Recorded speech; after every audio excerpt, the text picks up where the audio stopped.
There are places that don't ask anything from you.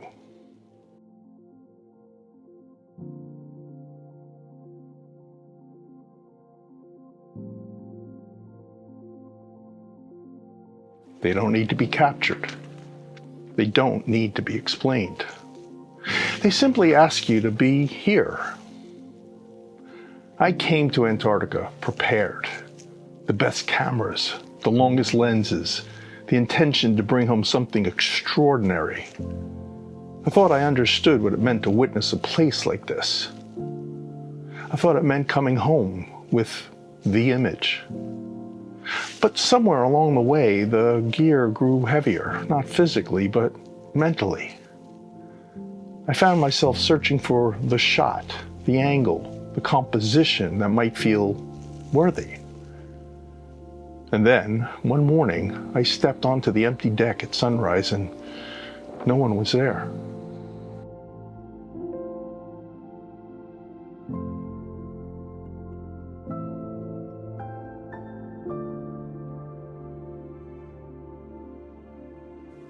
The mountains were glowing, the glaciers catching first light, and the sky opening slowly over snow and ice. The air was so clean it felt like time itself had slowed. And I didn't lift the camera. For the first time on the trip, I wasn't working.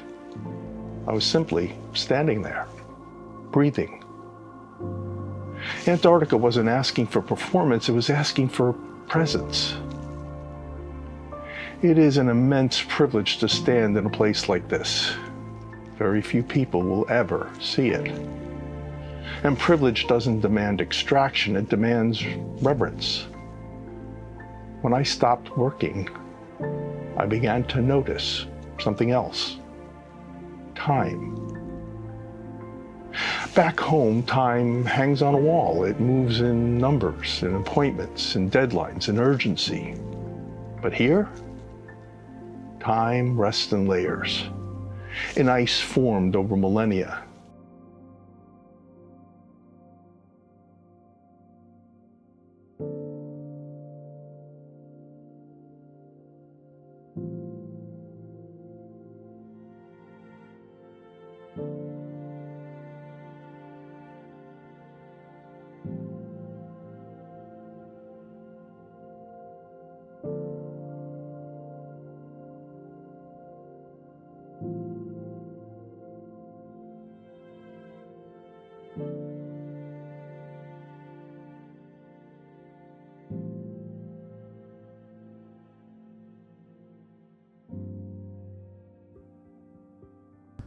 In seasons of mating and feeding and raising chicks over and over again.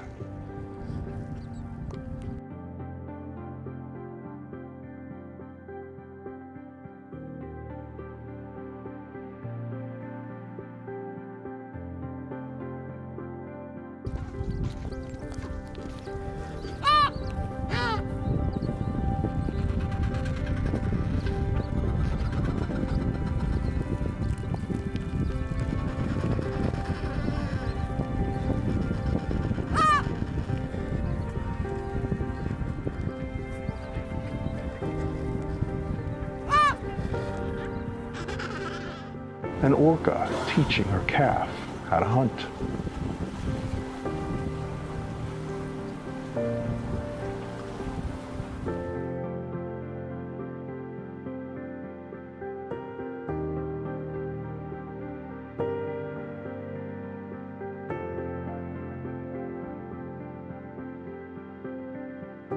A penguin feeding its young. Nothing rushed, nothing optimized. This ecosystem has endured not because it moved quickly, but because it adapted slowly.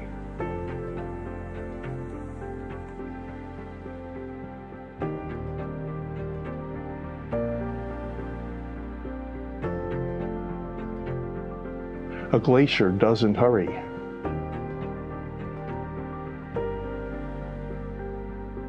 A whale doesn't measure its success.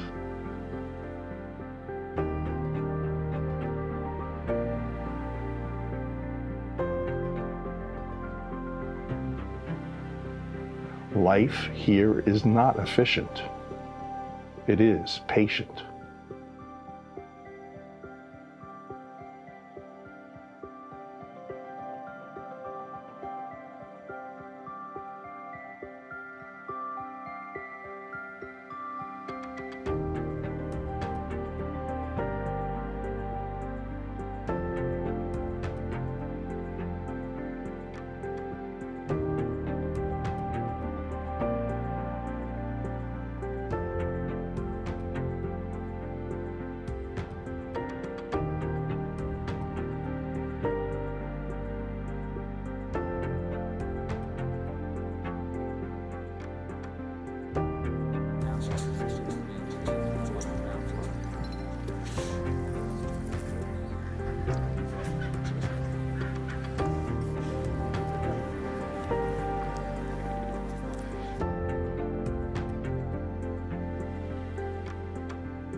And yet, even here, I was still holding on, still measuring, still recording.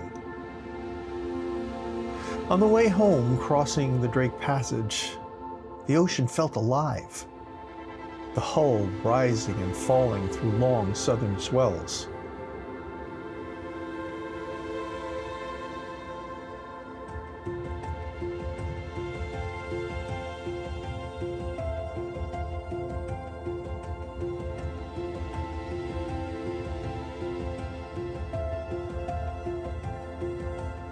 Giant petrels carving the wind beside us.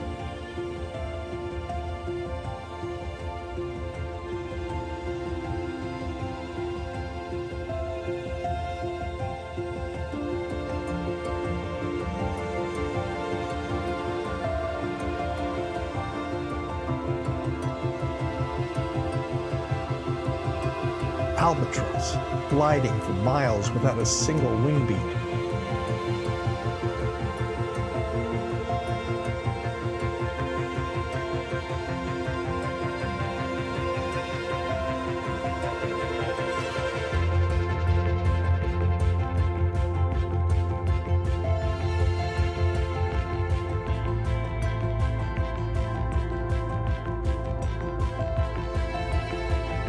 Penguins torpedoing through the steel blue water, surfacing in flashes of white and black. Everything in motion. Everything perfectly adapted to it.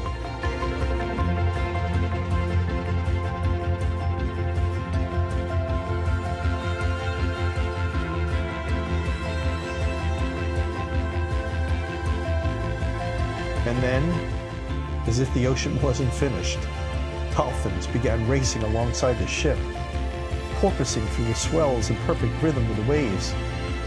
The light was clean, the motion effortless, and I remember thinking, this is it. This is the footage, the kind you come home proud of, the kind that proves you were there. And then, back in Ushuaia, I erased it. One click. Just like that. Gone. I sat there, staring at an empty screen, waiting for panic, waiting for regret. And then something unexpected happened. I remembered a winter trip to Yellowstone years ago. Steam rising from the earth into frozen air, bison appearing like shadows through the mist, a moose so close its eye filled the frame. Photographs I was certain I had taken, a roll of film that never advanced. An entire day that lived only in my mind. Images that never existed. And yet, I still see them perfectly. It still amazes me what the mind chooses to keep. Moments never recorded, still shaping who we become. The dolphins, that footage, they were still there too. In the salt on my face, in the rhythm of the boat, in the laughter on the deck. The footage was never the experience, it was only ever a translation. And sometimes, the original language is enough. This place feels untouched, pristine, perfect.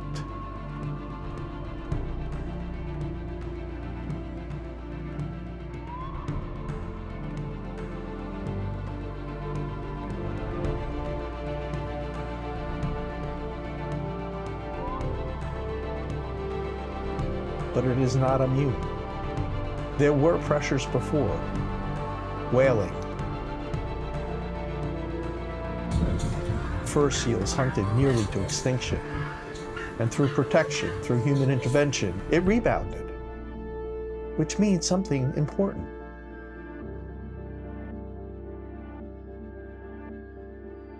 Human decisions matter.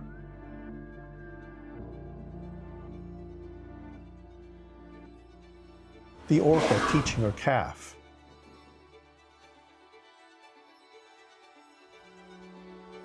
The penguin feeding her chick.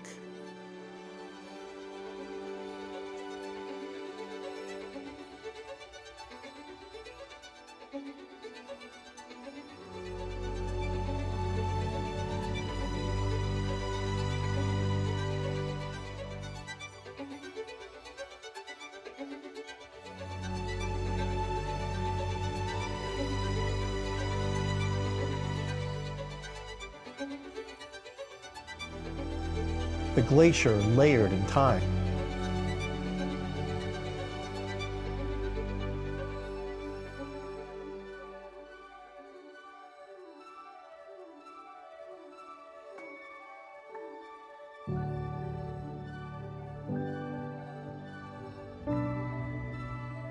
And they are not separate from us. They are downstream from us.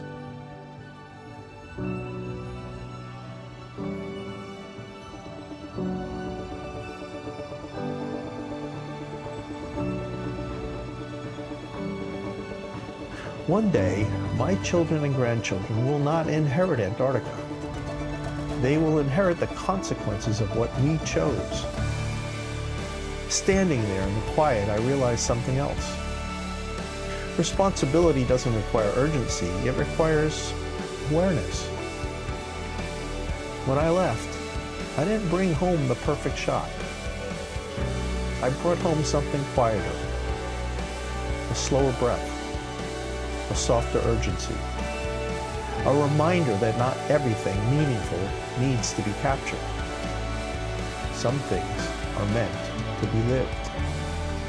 And that is something we can take anywhere.